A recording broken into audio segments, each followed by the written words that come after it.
Would you speak to Amber for me? She's wondering if she should keep the baby. What? She thinks this is no world for a child. And what do you think? I look at Brady and I think, well, the world needs babies. It needs their innocence, it needs their enthusiasm, it needs their freshness, it needs their love. End of story. So tell her that. But bear in mind, Bray, the final decision is hers. But it's my baby too. The choice has to be ours. Yes, in an ideal world. Which this isn't. And no one knows that better than Amber.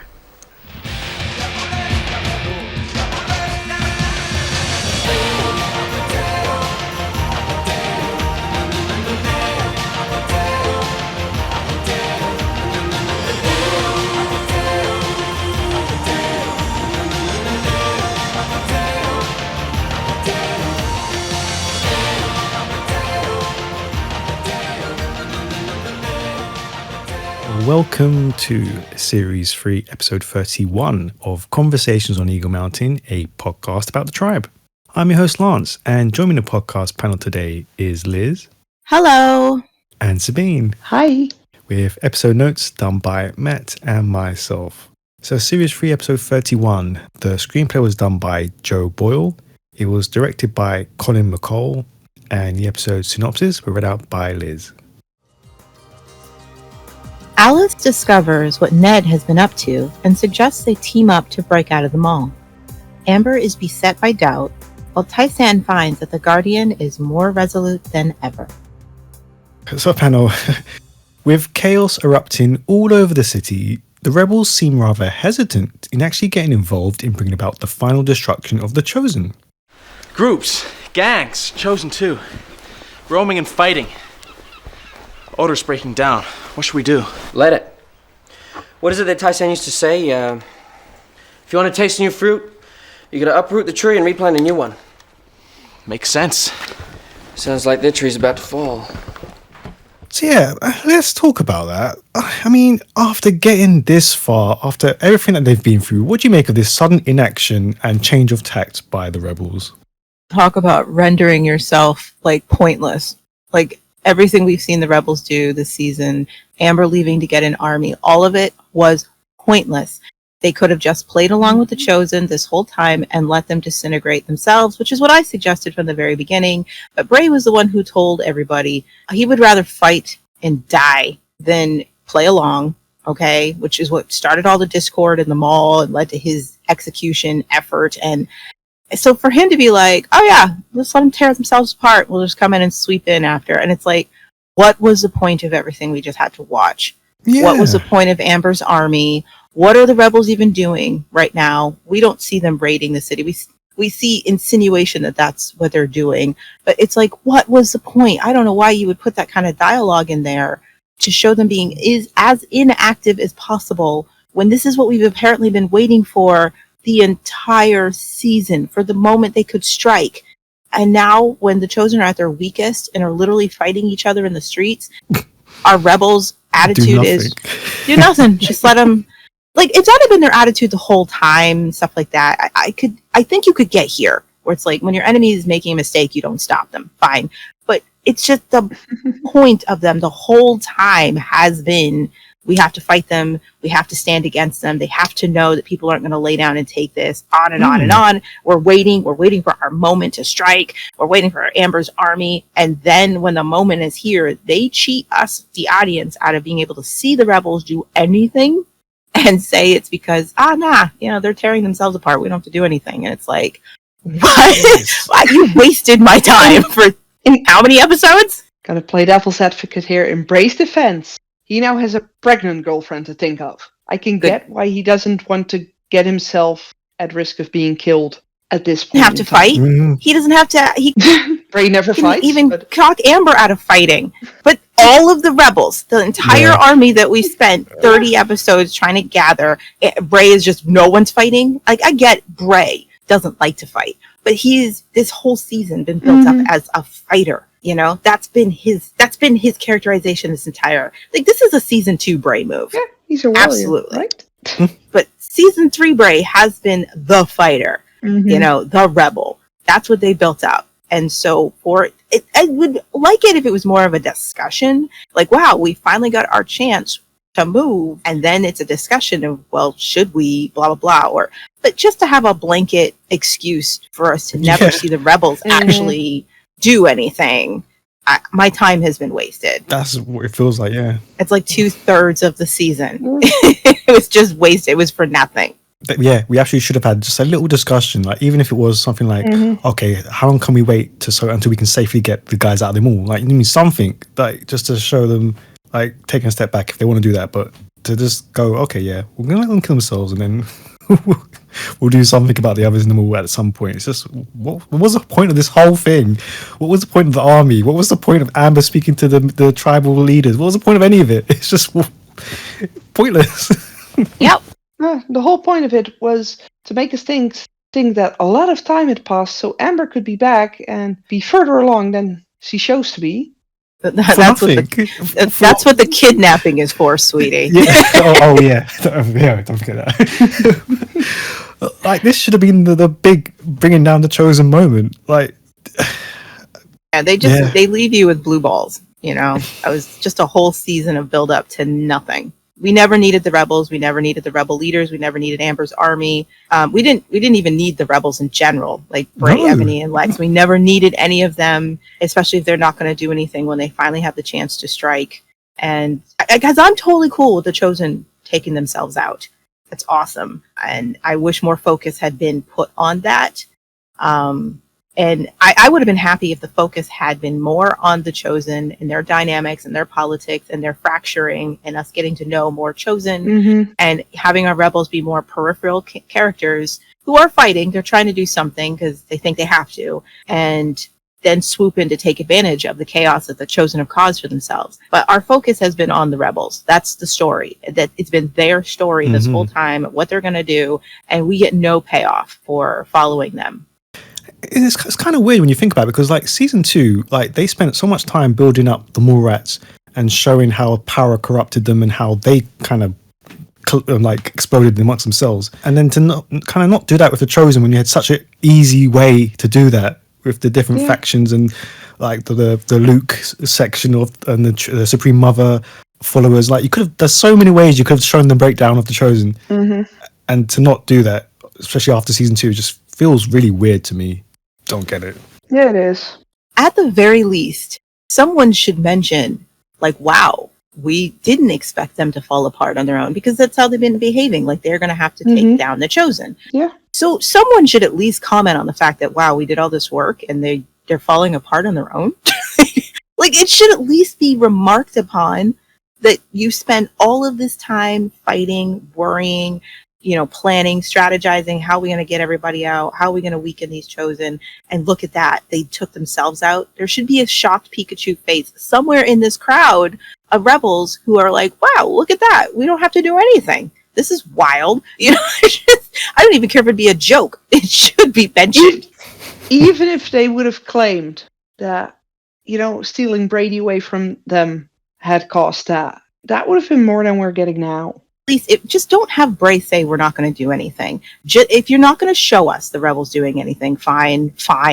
I'd forgive it if you pretended that that's what they were out there doing, taking advantage of the chaos to further weaken the Chosen's power of the city, but to have him literally state, let's do nothing, renders everything we've seen completely pointless. Yeah, because surely at least Lex would want to throw some punches out there. I mean, Lex is going out there doing something, but we don't know what it is because Bray just told us we're doing nothing. So what is Lex and his raiding party doing? What are they doing? We don't know. Seeing if there's any cute girls. Or heading to the pub. Checking for pregnant chicks. It kind of contradicts. They have these scenes that show that the rebels are apparently doing something. They're going places, doing something. But then when you have a conversation where they state they're doing nothing, you're like, then why? Why did any of this happen? I would just like someone to be a little frustrated that they just spent a whole season building up to nothing. To be like, oh, or relief that they don't have to do anything, that they never were looking forward to just some acknowledgement that you wasted everybody's time. I really do feel robbed that we don't get a proper big finale fight of the Chosen. We don't get a proper anything. We never do. We get nothing. We get nothing. All of these stories They can't show us Bray being useful. That's just not an option. makes sense because that's what he's been all season.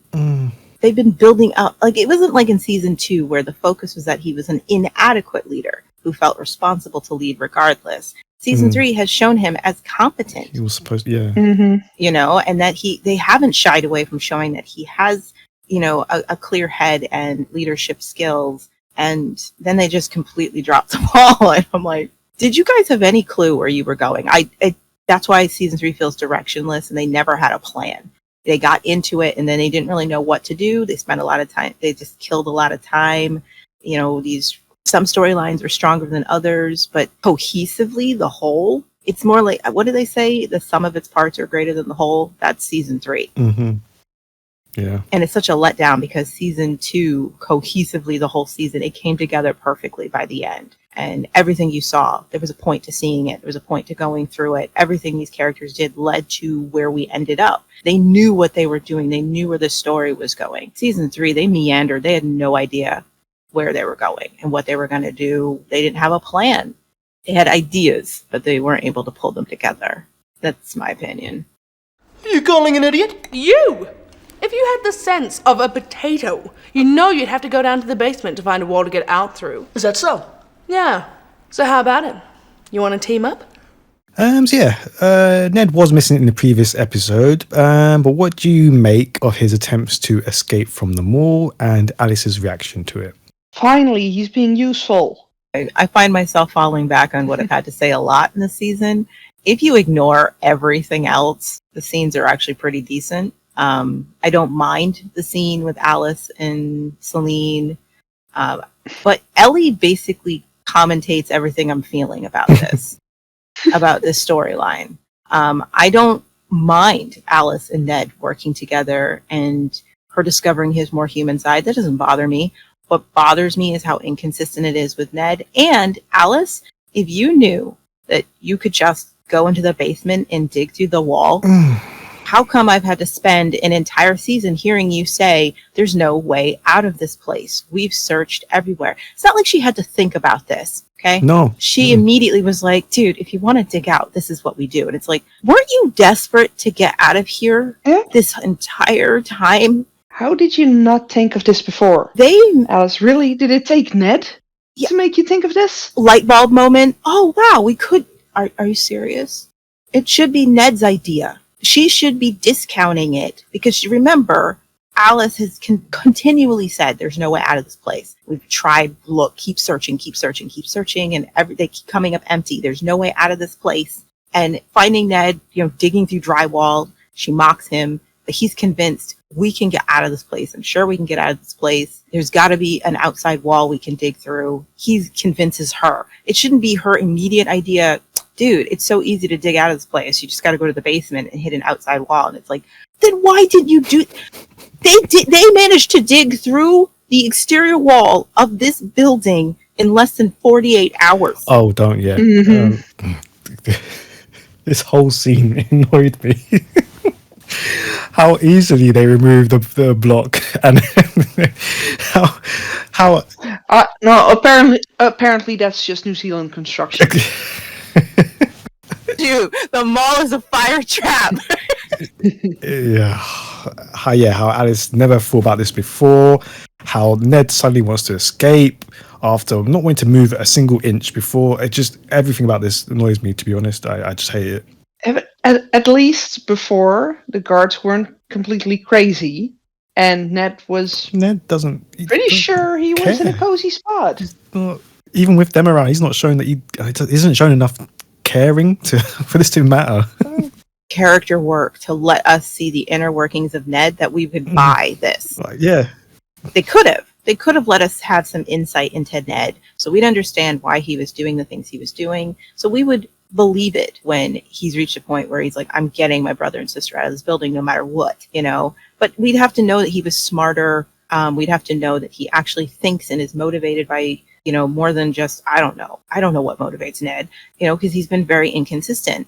They didn't lay the groundwork for this motivation for Ned to suddenly get off his arse and decide he's going to dig through the walls of the mall, the paper mache walls of the mall.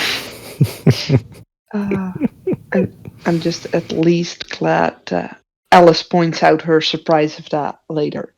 Yeah, but it's like a ringing bell for the audience to be like, yeah, why? Where is this coming from? You know, it's such a waste of what they've done with Ned, so that when he finally has this moment of showing initiative, we're just like, where the frick did this come from? Why are you doing any of this? Why would Alice volunteer to immediately team up with you?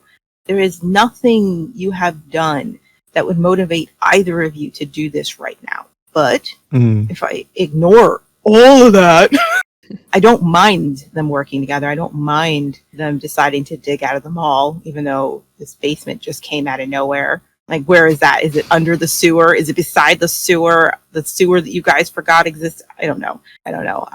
Isn't that the basement where Jack had his storage room? No, that was on the second floor. So yeah, there was no basement. There's never been a basement. And it's just a shame. It's a shame because I'm just, instead of being able to really enjoy any of these scenes, I'm like, Ellie, why? I have to say, I did find it amusing that Salene was terrified about the strange sounds in the wall, and everyone's first response is, yeah, sure, we don't hear anything, Salene. Because, of course, it would make sense that girl's hearing ghosts, basically. I do like that Alice, was being a friend to her, even though she doesn't believe Salene. She doesn't trust Selene's state of mind. But, she's just like, I forgot. Yeah, this is my family. She crazy, but she is my family. The least I can do is go to her room and listen and see if I hear something. I do love how Alice she just goes to sleep in Selene's bed.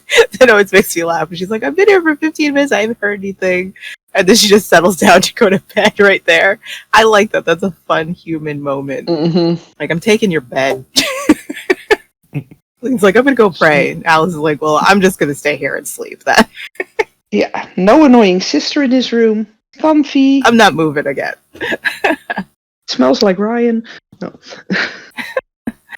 After hearing the noise, I can't blame Salene for being freaked out hearing that. That's disturbing. That would scare the crap out of me. Like, what the frick is that?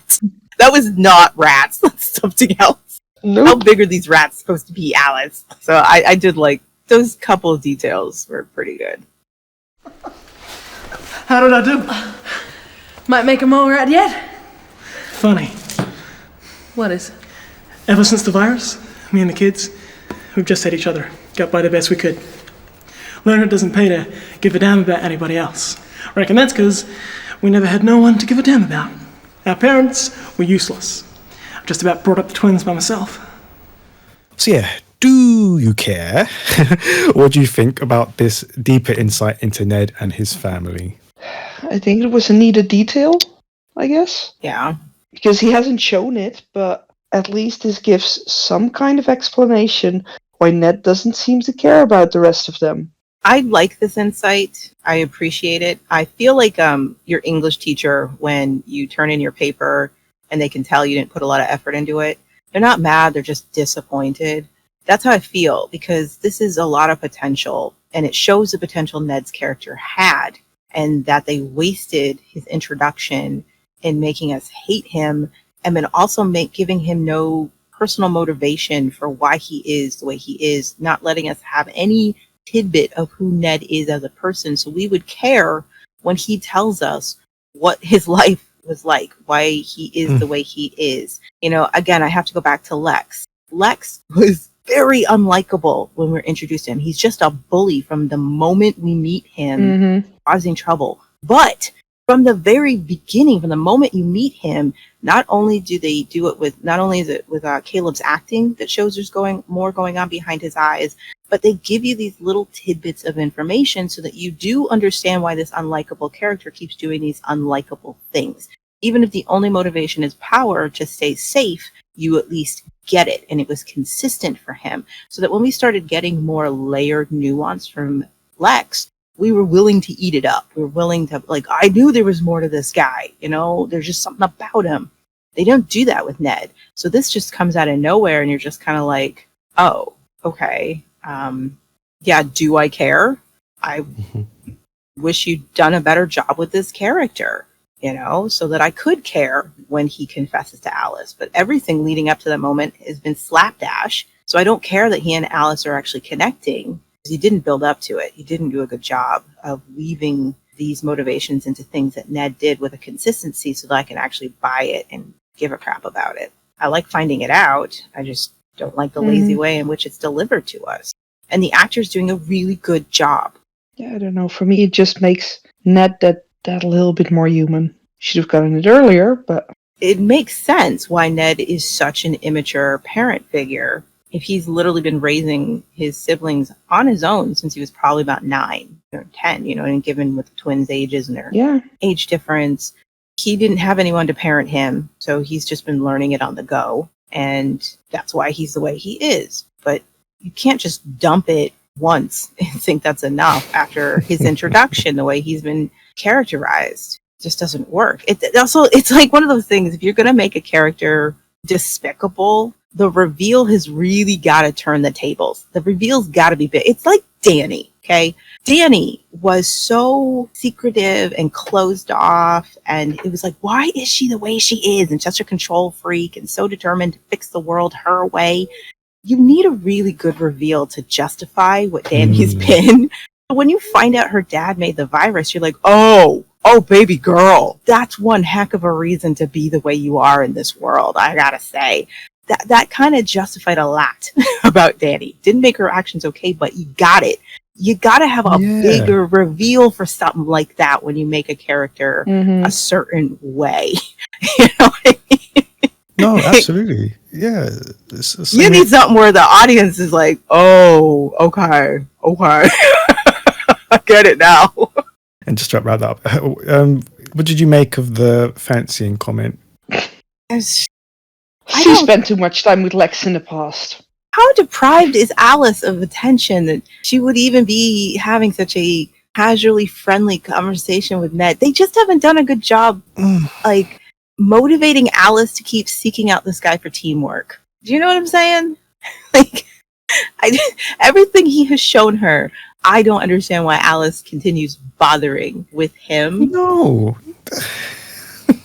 Every time I watch this, my brain just goes, it should have been Ryan.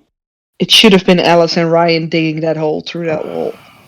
That would make sense, because they'd have a decent relationship where she would feel she could say something playful like that to him. There's been nothing but disgust and frustration between the two of them, and then that comment just no.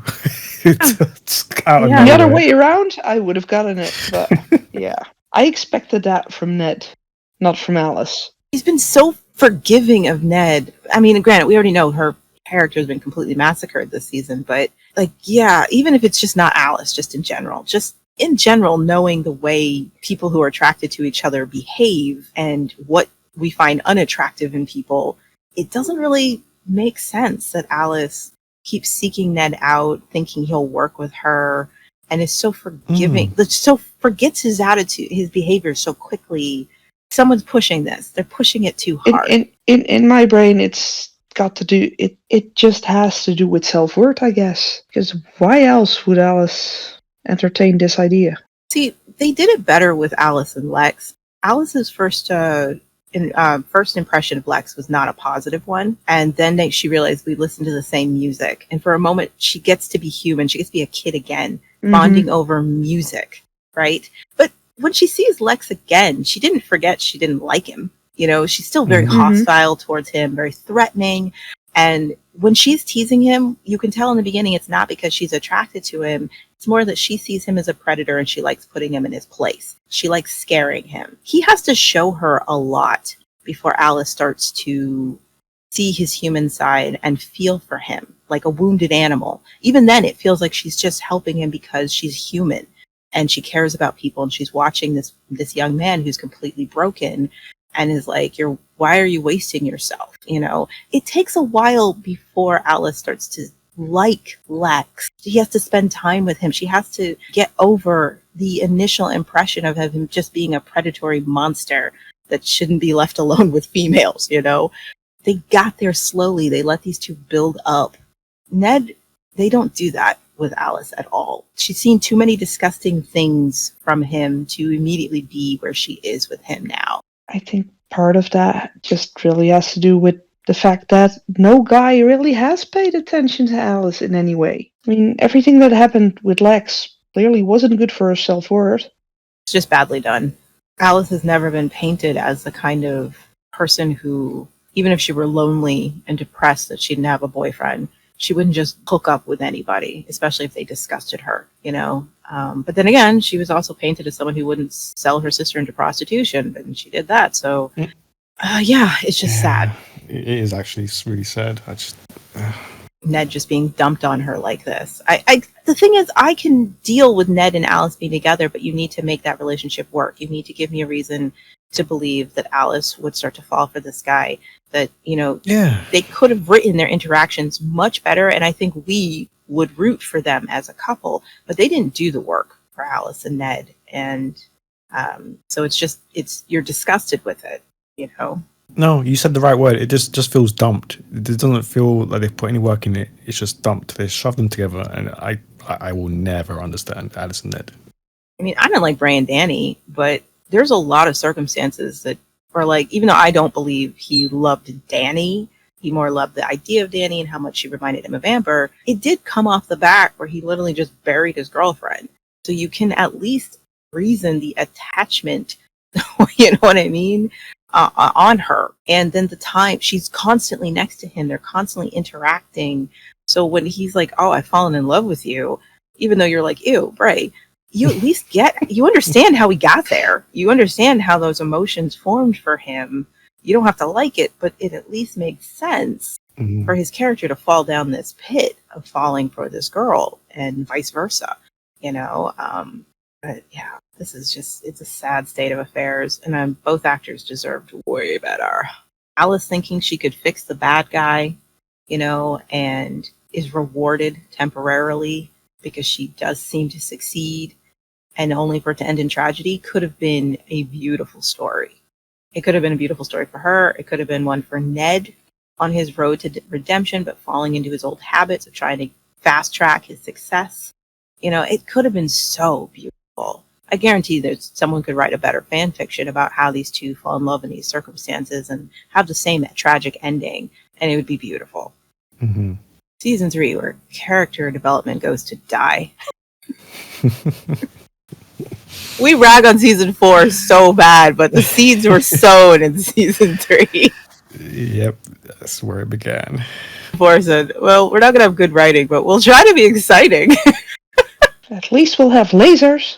We'll have lasers! Flashing lights and lasers. We have a lot of new ideas. I helped put your friends where they are. That was a different Luke. You're the one that's made me different. Knowing you was the one thing that I would not change. But as for the rest, I had my own ideas on how to make a better world. I thought I could use the movement to make them work. If only I could turn back the clock. We all wish that. But Allie, there were things I did, things I had to do in the name of the cause. I can't get the faces out of my mind. So yeah, what do you make of Luke's reflections on his time as a chosen member? He better be seeing Patsy in his mind. I like it personally. I think this is good acting and writing. It's a nice route for him to go down, and it sets the stage for how Luke is not going to find happiness. The happy ending that Ellie thinks she's going to get is not coming. He is a ball of trauma and drama. And even Ellie being like, that was a different Luke, you know, has that desperation for the happy ending with Luke she's trying to chase. Not wanting to face facts that this guy that you have fallen for did those things. You have to tell yourself they were different people, you know, and you're just desperate for him to let go of it. He's not going to. So I do like it. It adds to the whole tragedy of what happens when a captive and a captor develop feelings for each other in a messed up situation. And without the situation, they are unable to have a relationship, you know? So I personally like it. I have to say, I am glad that at least they've shown us a version of Luke that feels bad about the horrible, horrible things he has done in the name of the cause. We don't get that for a lot of bad guys who pretend to turn good. Like later on, we'll see, well, someone like Jay not having the same kind of guilt over the things he's done. He just denies he knew anything about certain things.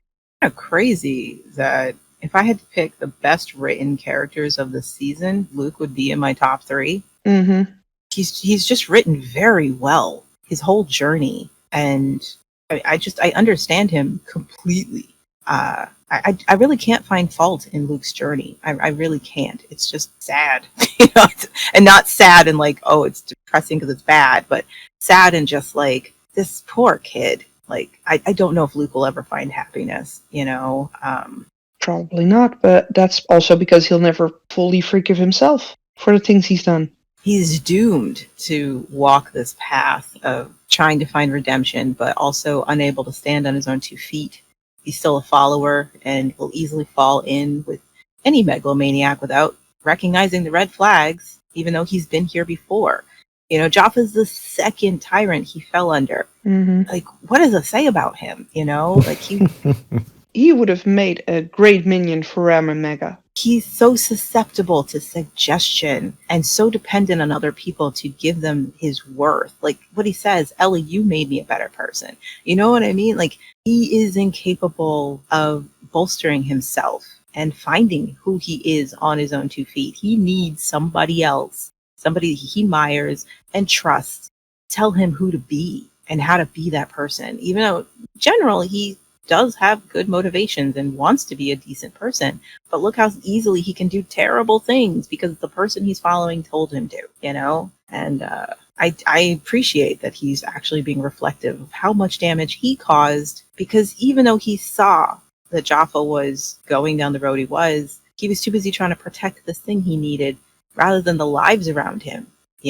and reckoning with that. And yeah, nonsense about the true teachings of the Chosen. At the end of the day, it doesn't matter. He still let it happen, and he recognizes, I let this happen. He may not be saying it out loud, but I wonder if Luke's aware that he let it happen because he needed the Chosen so badly, And he did. He let a lot happen. And he knew that Jaffa was off his route. He knew for a very long time that Jaffa was going against what the Chosen apparently have been taught, even though sometimes I wonder if Luke is the only one who was taught those lessons. I do joke the other about Chosen, that right? Like you seem to be the only one concerned about the contradictions, Luke.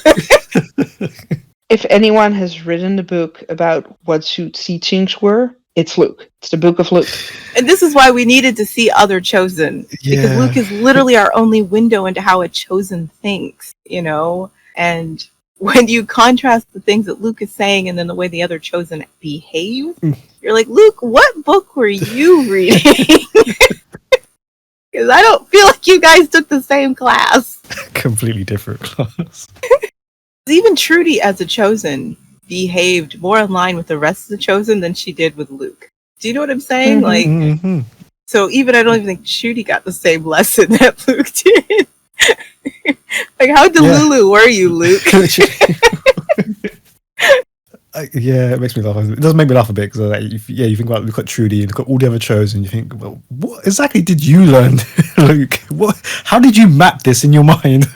Everything that you've been given here. Mental gymnastics. But yeah, I do appreciate that he's reflected and taking responsibility.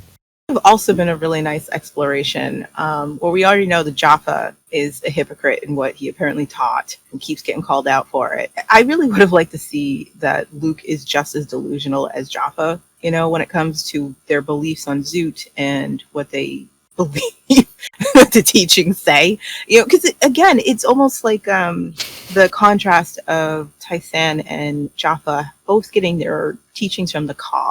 And the point of that was showing that two people can read the same religious text and come away with different meanings and different ideas of how to implement those beliefs. That was cool. They could have done that with Luke and Jaffa a little bit more. I think would have been cool because we don't know what the true teachings are.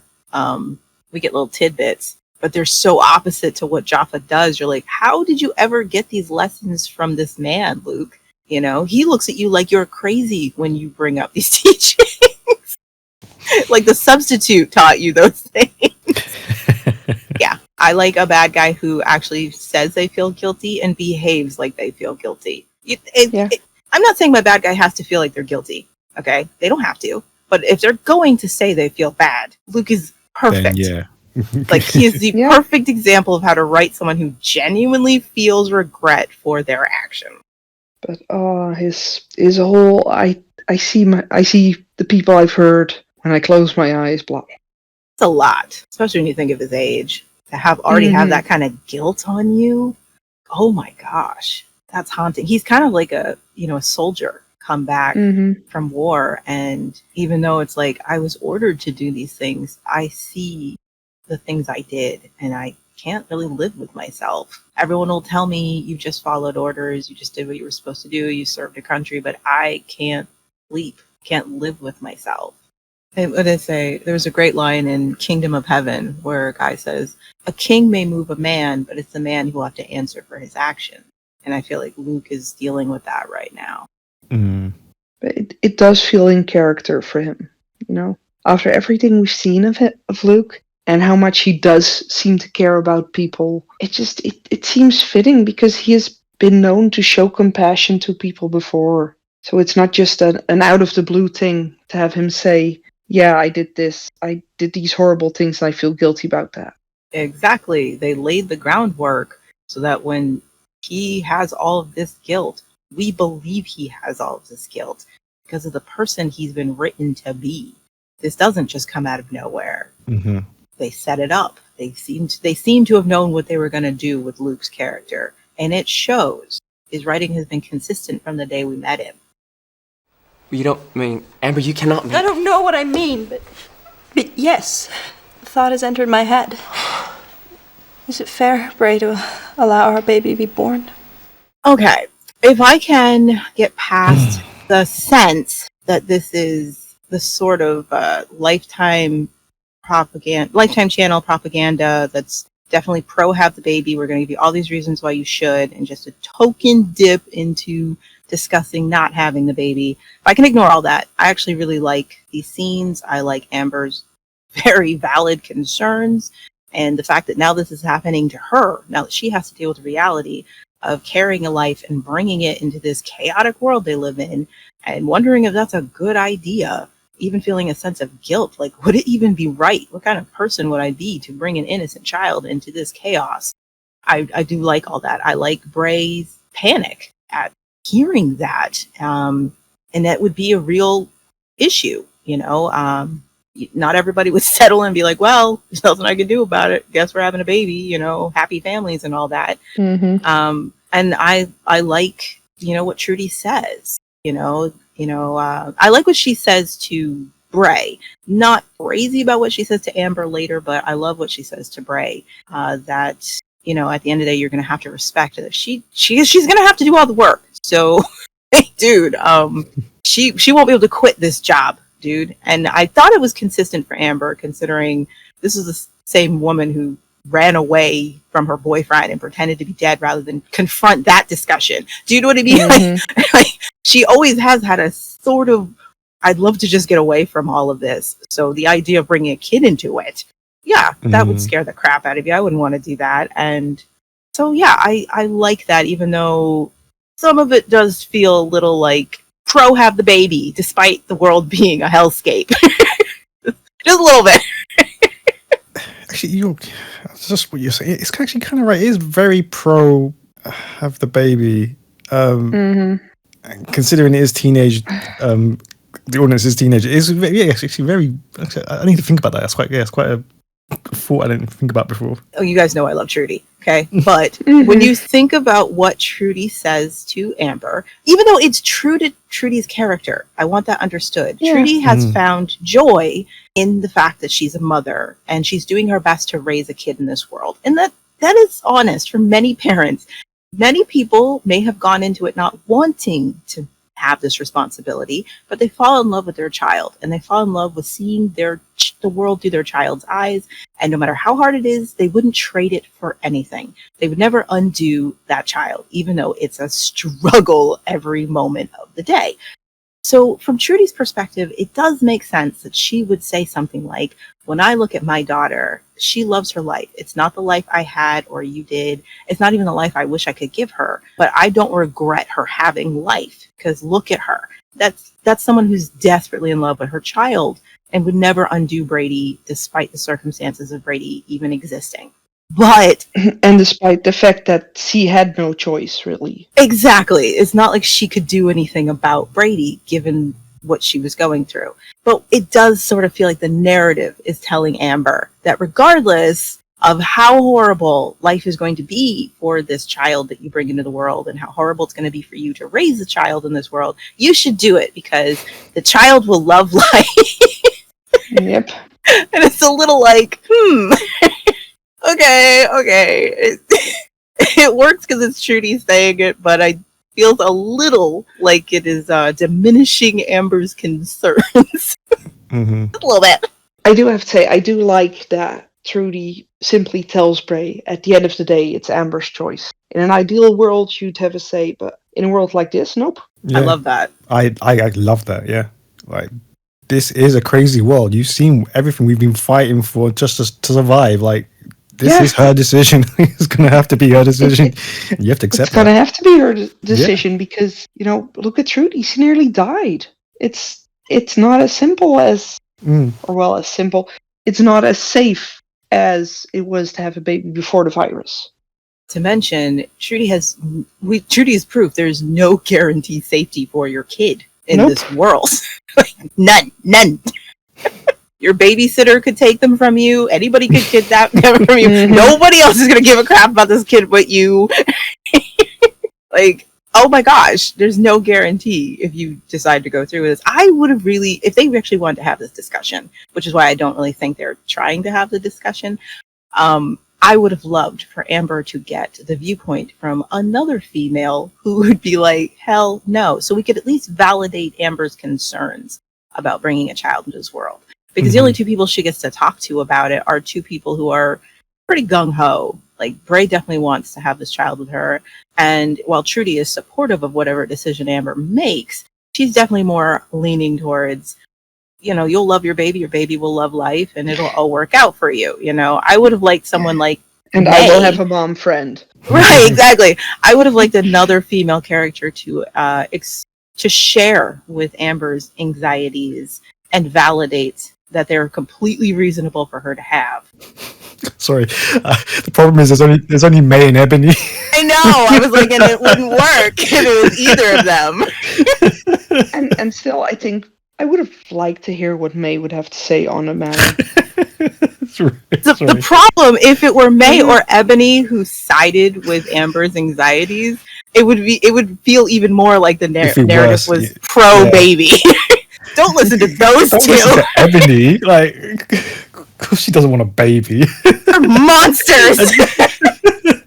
I'd probably listen to May in this matter. Oh, she just told you she rescued the baby for her own selfish needs to be trusted. Like, you don't care about kids. Seen her not give a crap about Brady. Or Selene's baby, for that matter. Oh. Needed another female character that the narrative treats as virtuous. You know what I mean? Because that's the way our women characters are. So we would have needed Tysan. She, not even her. She's the cliched Chinese tiger lady. No. It would need to be someone like, I don't know, maybe Alice. Alice or Ellie, yeah. Boy. Yeah, it would. There's not that many. So we would have accepted it from Alice. Yeah. Funny thought, yeah. Really, the female characters are definitely split into virtuous or non-virtuous characters, and the narrative from season 1 has used the virtuous character versus the non-virtuous character to get points across as to how the audience should feel about the point. That's why Lex, whenever he has a really good idea that the narrative is not going to follow, he's the one who says it. So we have an excuse not to listen to it. You know what I mean? So yeah, maybe it was better that May and Ebony did not chime in on this conversation. Especially Ebony in this matter. Oh, God. Just looking at the whole Bray point of view of it. Maybe a neutral character, but even Pride wouldn't work because we would just assume that Pride doesn't want her to have Bray's baby because he wants her for himself. Of course, Pride wouldn't want to. Oh my goodness. Honestly, out of the people that are there, I hate to say it, but May does sound like the best option. There's nobody you could use that would make this conversation work better, unfortunately. Dal is probably the only one, and he's dead, so... Oh, yeah. Yeah, better go fetch Hawk. Basically have to have Trudy express both the joys and also the downsides. The downside, yeah. You know what I mean? But it makes sense that Trudy wouldn't focus on the downsides because she doesn't have a choice. She has to live in the positive. And she's rolling on the high of being reunited with her daughter. And it's the greatest thing in the world for her. So she can't even think of the negatives. You know what I mean? But she would have to be the one who brought up the counterpoints to validate Amber. And again, it makes sense that she doesn't. Just says, hey, I got your back. Understand how you feel. But this is how I feel about it. I don't regret my motherhood because I'm so in love with my kid. And there isn't anyone else to counter it that would work. Nope. I even gave my baby to the cause. What else do I have to do? Why do I keep on being punished? Stop thinking about all the bad times, Salene. You must have had some good times too. Did I, Tally? So yeah, now the show has suddenly told us how very deep Salene is with her indoctrination. What did you make of her low point? They've done a great job with, showing her conversion and her brainwashing and that she's here. She's here, fine. It's sad. I do feel bad for her that she's so far in and that this is how she's had to reason what's happened to her. But because they didn't do a good job of it, I think they did better when they show the way Trudy's mind would have to reason. Like the way you could see the way the indoctrination had affected Trudy by the way she'd have to convince herself and talk herself down or talk herself into. You could see that it was still a battle in her mind. I don't think they've done such a good job with Salene. She just is. And it was like a button pushed and she's a true believer. Even Luke had doubts and stuff. You know what I mean? Like, so I just don't think they've done a very good job with Salene. She doesn't feel like a convincingly brainwashed person. But she just feels like someone who's very, very desperate to cling to anything and anyone else to blame. And if it's Zoot who's punishing her, it's still not Selene's fault. Yeah, I guess. I did feel, obviously, some empathy for her. Like, I follow the rules. I do everything I'm told. And Zoot keeps punishing me. I even sacrifice my baby to the cause. Why does he keep punishing me? That's so sad. Just thinking of the state of mind you have to be in to think that way. Like, that's heartbreaking, actually. Even if the reasoning is because, Salene needs something else to blame everything that's happened to her on. And Zoot is way easier than any sort of self-reflection. Could have been done better, but I do like that moment with her and Tally and the way Tally comforts her. I really like the way Tally is developing into her own person, separate from her brothers. Of the trio, they've done the best job with Tally. There's so much going on with her, and that she tends to be off on her own, and she's shown herself to be the most compassionate and the most involved in her environment and the most seeking for a connection with somebody. So I do like that moment between them. Even the way her childish reasoning, you must have been happy at some point in your life, Salene. It's such a childlike answer, to deal with despair. That just think about the happy stuff. There must have been something happy, right? And I did like that. Actually made me feel worse for Tally. She's just this little girl in this dealing with someone who's so deeply depressed and broken. Like, what can you say? She's like 9. And this is one of the first females he's actually been able to speak to over these past couple of years while being stuck hanging out with her brothers. Sense that Tally goes along with the things that her brothers do because that's who she's stuck with. but that Tally longs for a different life and a different way to go about her day and do things. And she doesn't have anyone to do those things with or to look up to. Yeah, she's never had a female role model, or even a decent male role model. A role model. Exactly, a role model. Anyone, yeah. But it doesn't come out of nowhere because we've seen signs of Tally and Andy's personalities and how they operate this whole time since we met them. How smart they are, how clever, how they reason things, you know, what they seem to want out of life. So yeah, I do like that moment. Brady has been through a lot, right? And then some. Right. But does she seem unhappy or deprived? Well, no. That's because she loves life. It's not the childhood you or I had, Amber, but it's the only one she knows, and she loves it. And when your baby comes along, it'll want to love life too. And you'll be there to make sure it does. Yeah, what did you make of Trudy convincing Amber? So yeah, it's pro-baby, and but I already said it does make sense for Trudy to see it this way. Even if I don't like that the narrative is just saying, hey, don't worry, your kid will love life, so everything's going to work out just fine. You don't need to be worried, Amber. Your baby's going to be so happy to be here, they won't even notice you're living in a garbage fire. It's fine. Fine, Amber.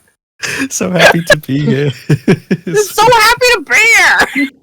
There's no way this kid will end up traumatized. Oh. Yeah, but come on, Trudy has to say something like that because yeah. She's worried about her own. Horrible for her own mental health if she went about it differently. With no, this really sucks. I don't Brady will be fine. Brady will be fine. She has to tell herself that. If Trudy sat there and just, took 5 minutes to talk about her anxieties about poor Brady's life, Amber would be like, okay, where's the poison dealer? No. Yeah. I'm not doing this. There's no way Trudy can reflect on how anxiety-ridden her life has been since the virus. No. There's no way. Amber would never have this kid. Besides, Trudy's finally coping in some way. Trudy is just, like I said, she's riding the high of being reunited with Brady. So all she can think about is how wonderful this experience is. You know what it reminds me of? When I would talk about my son as a baby, I could, far removed from it, I could joke about how hard it was. And I joke with him, I joke with other people. It was so tough. For his 18th birthday, I decided to give him his baby book. And I hadn't looked in it in many years, okay?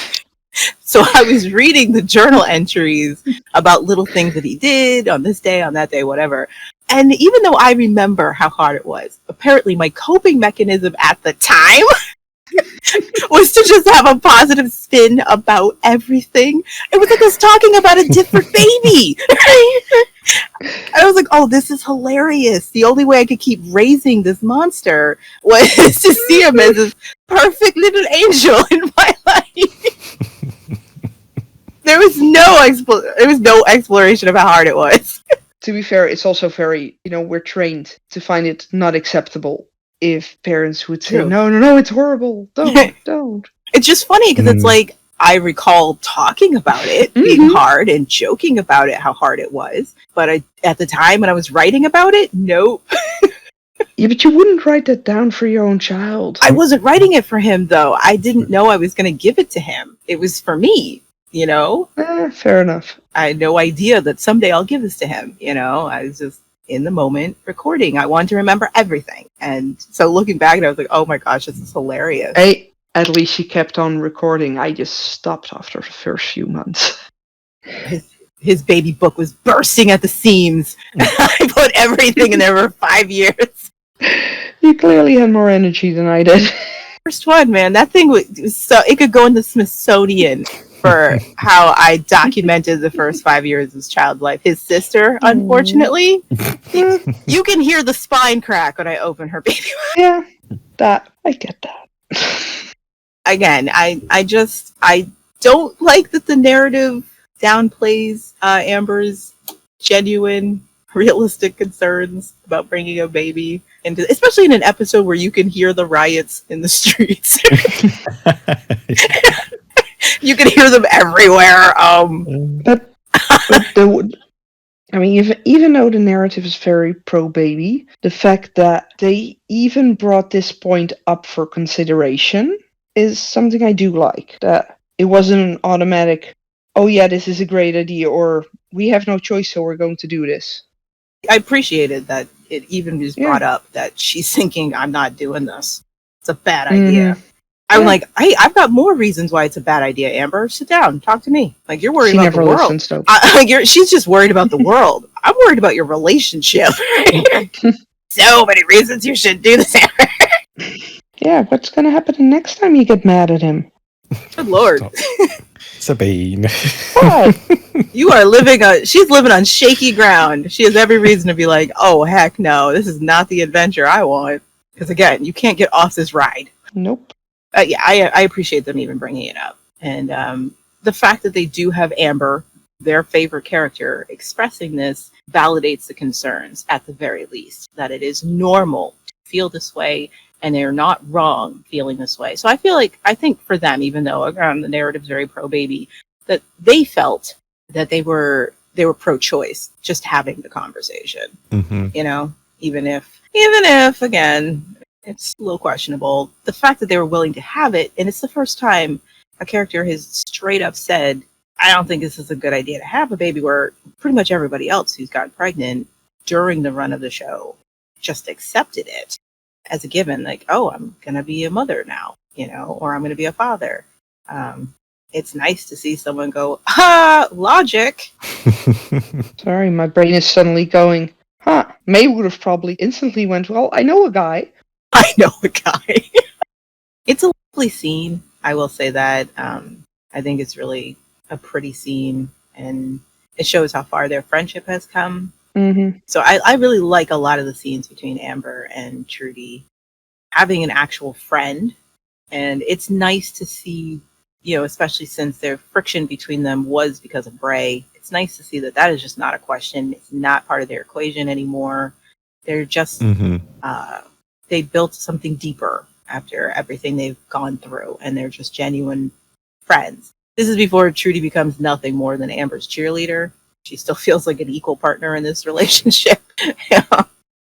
Okay, that brings us to our final thoughts of the episode. Your work is done.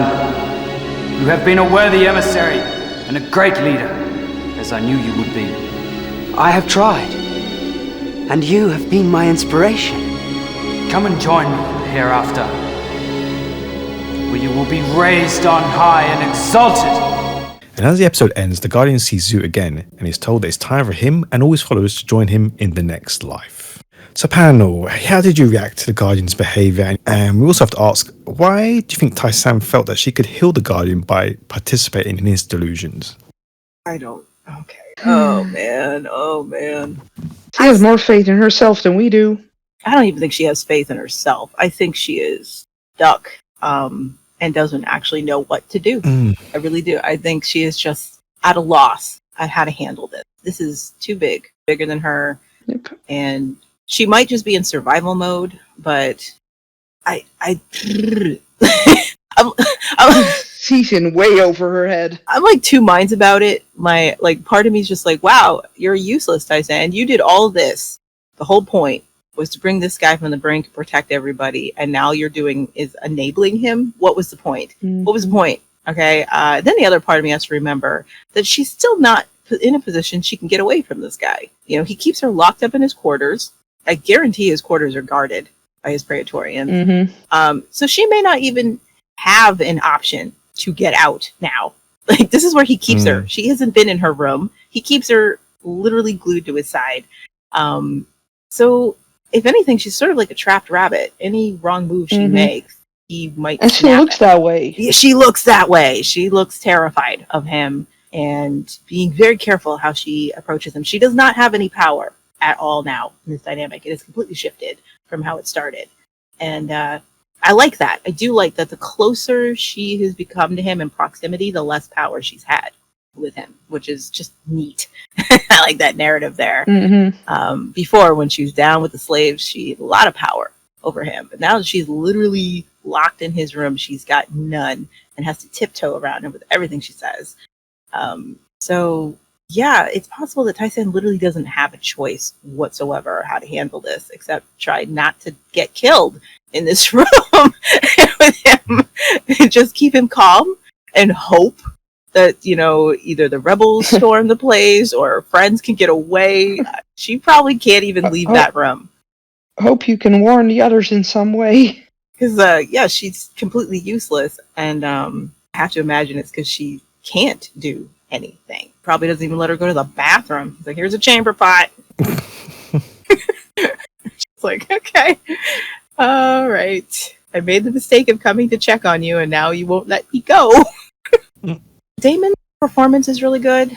If you can just pretend that the writers aren't going to pull the rug out for a cheap thrill by claiming he's not crazy, this descent into his delusions is actually. You remind me? I'm sorry, because it colors every scene where he's going nuts. You know, but I don't want to think about that yet, Liz. Oh, that ruins so much. It ruins everything. I every time I watch these scenes, I'm like, yeah, but he's not actually crazy, so I don't even know who this is for. You know what I mean? But if I can, because I was just thinking, you're right. His acting in this is amazing. How you do fully believe it, but then when you reminded me, like, wait, but this is a trick. It's like, no, this is. Like, well, why did he do this then? You know, it was all fake. There was no reason for him to do what he did. You know, it'd be different if he started acting crazy after he was captured. Mm-hmm. But he's before. He's doing it long before. We're gonna have some conversations about this because oh boy, what was the point then to act this crazy during this time? Like, for whose benefit was it? You know what I mean? Like,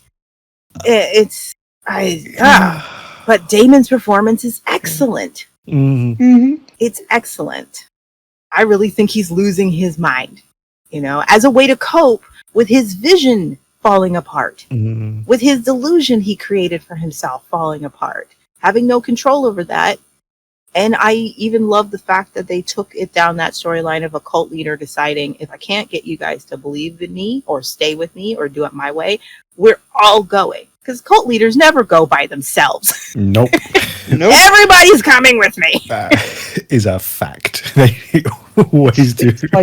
It's like, if I can't have the nice thing, you can't have. Can't leave me. That's the cult leader. At the end of that, you can't leave me. You have to come with me. Mm-hmm. In life or death, you're coming. Yep. Yeah. Mm-hmm. I can't go on knowing that I failed and that I was wrong or that I lost what I was chasing. All of that. I can't deal with that. But I damn well won't let you live a life without me. Heck no. You're coming with me. So I like all of that. That is great. If we just pretend that it's not real. They ruined some really great writing and acting for a gotcha moment, you know? Makes everybody looked up. I still can't get over the fact that happened. Yeah. Because look at this. My brain just keeps going, no, he was insane in this moment. This was how he was coping with basically losing it. He's completely insane. Completely. To try and turn around and tell us, nope, it was all fake. It's like, no writers. I have more issues with believing it was fake than with believing it isn't. You know what? I'm with you, Sabine. I have more problems with believing he was faking this whole time than believing his man just slipped over the precipice. That is far more believable that he just lost it, you know, as a way to cope with everything. And he's been telling himself this lie so long, he literally could not live with it being a lie. It had to be real. All of it to be real. And Zoot really does, he gotta talk to me. Hearing Zoot's voice in his head. You know, if he's faking, who was that for? You know? Like, that's a great scene. And Tysan's palpable fear as he forces her into this weird union and that creepy Voldemort hug he gives her at the end. Like, I feel bad for her. This is a terrifying situation to be in. Like, what? You don't know if he'll hug you or strangle you because he is so unhinged. And she literally can't leave the room or get away from him or do anything for herself. And it's so well acted. It just sucks that it's going to be a complete waste. Nope, it's not. I'm just denying that that's happening yet. You can't deny it. It's the whole tail end of the season, Sabine. Nope. It doesn't exist. It's the plot point for everything that happens next. So much nonsense is what. Yeah. Oh, the kidnapping and. Okay, it probably wouldn't be such a big deal if Jaffa managed to get away and then we found out he'd been faking. Fine, it'd be stupid, it'd be cheap, but it wouldn't affect everything else. But the fact that Jaffa not being crazy is literally what drives the story forward, and everybody does what they do because this guy was pretending to be crazy, that makes it all the more egregious. I am not looking I keep saying this, but I am not looking forward to this last bit of season 3. If I can't forget it, neither can you. Torture. Taking you all with me. I guess my brain always cancels out the end of season 3. It's like that last season of the 100. It doesn't exist. The end of season 3 is like the worst goulash imaginable. Everything was thrown into that pot. Taste be damned. I mean, I hate to say it, but this is making me look forward to the next season. Get over it. Just get it over with. Let's start fresh. Wipe the slate clean. No, it does feel like this. At this point, it's just dragged on for so long. It's like, yeah, it's just, can we just start fresh now? The extra sketch out here. Shake it up. Yeah. This did not work in our favor. This is bad. Yeah. This is probably why people who didn't start on season 1 like season 4 so much better. Yeah, I understand. I can't blame them, But in a bubble, this scene is fantastic. It can stay in its precious little bubble. Whoever wrote this didn't know what was coming. And they put their heart into the scene, and so did the actors. And they did well. I hope they didn't know what was coming. Because I just don't know anymore. When Tai-San has to drink from that cup, you can see it in her eyes. She doesn't know if she's about to be poisoned. Like, she just doesn't know what to expect from this man. Nope. You're safer off with Ebony, honey. Yeah, she's like, I have to drink this. But you notice she's watching him intently. She's watching his every move because she is terrified of what he's going to do next. I'd be drinking to my death right now. He's crazy. Yeah. And she's still trying, but you see how timid she is. Like, maybe this is the way it's supposed to go. Maybe it's the Zoot's way of telling you, please stop. Please stop. So I think in this moment, she's not thinking of, I'm trying to save him. I think she's just trying to survive. Yeah, no, that's true. And hope that, the others make it too, because he can't do anything for them. Right now, she probably wishes she would have taken that chance when she had it to get out. And Tai-San is, she's pretty good at facing down the barrel of a gun. She's probably more worried about what he's going to do to everyone else than what he's about to do to her. And knowing there's nothing she can do to stop him from doing what he might do to the others. Like, he's a live wire, you know what I'm saying? And she's aware of that. And then knowing that I literally can't. I have no influence. There's nothing I can say. I cannot get through to this guy. I don't know what he's going to do next and who's going to die because of it. So that brings Series 3, Episode 31 to a close. Thank you very much to the panel. And if you'd like to take part in a future episode of the podcast, please send a message on our Facebook page, on our website, or on Instagram, thetribe.co.uk. So we'll see you next time for Episode 32. Until then, bye. Bye. Bye.